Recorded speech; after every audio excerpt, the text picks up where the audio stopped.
Bonjour, mes chers hamsters amateurs de finances. On connaît tous les banques, n'est-ce pas? Elles font partie de notre vie depuis longtemps. On y dépose notre argent, elles nous prêtent des fonds et financent les projets que nous leur proposons. Mais il s'avère qu'elles ne sont pas seulement des aides, elles peuvent aussi nous pousser à la véritable faillite. Aujourd'hui, j'ai sélectionné une vidéo sur les banques et la faillite pour vous aider à éviter ces scénarios malheureux. Alors, sans plus tarder, plongeons-nous dans le sujet.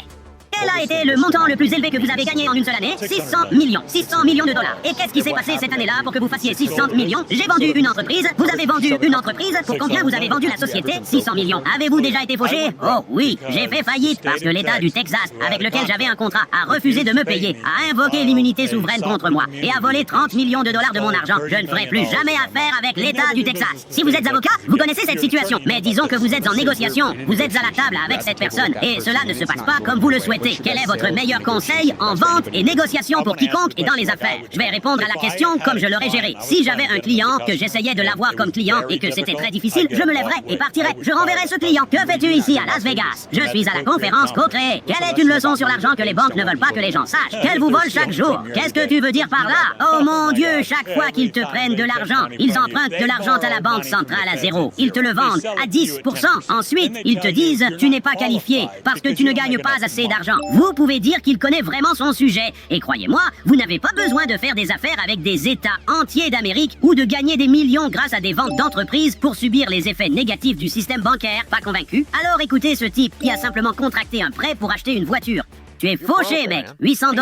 Ouais, non, c'est ridicule. Et j'ai réalisé, tu sais, en regardant ton émission, puis j'ai commencé à rembourser ma carte de crédit. Et je me suis dit, tu sais quoi? Si je veux acheter une maison, je vais avoir un paiement hypothécaire et une mensualité de voiture à 800 $. Non, tu ne fais pas ça. Je viendrai en Californie et je te frotterai les oreilles. Tu ne fais pas ça.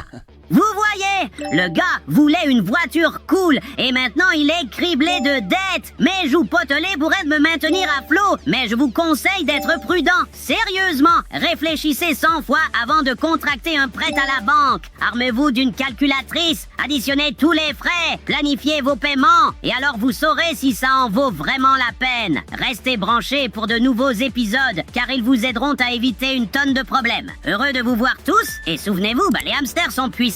Un pour tous et tous pour un. À très bientôt.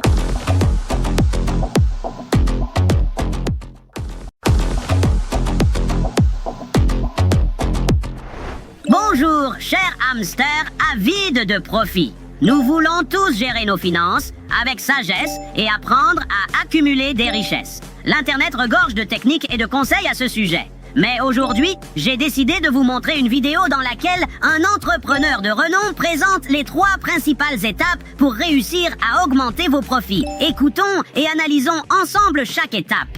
La première étape est d'économiser 1000 $. Eh bien, la première étape peut sembler très simple, mais elle ne l'est pas. Personnellement, j'ai trouvé très difficile de mettre de côté ma première réserve de noix. Je ne pouvais m'empêcher de les manger en cours de route.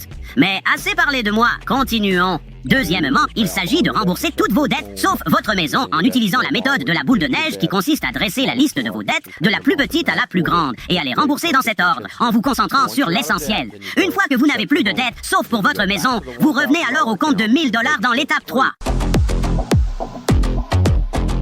Attendez, ne négligeons pas les détails de la seconde étape, car elle est cruciale. Suivez la liste, les amis, et abordez vos dettes en commençant par la plus petite jusqu'à la plus grande. C'est une technique efficace qui aide vraiment à rationaliser le processus. Alors, qu'en est-il de la troisième étape? La troisième étape consiste à augmenter le montant du fonds d'urgence jusqu'à ce qu'il couvre 3 à 6 mois de dépenses. Il faut courir comme si l'on a les cheveux en feu jusqu'à ce que ces 3 étapes soient franchies.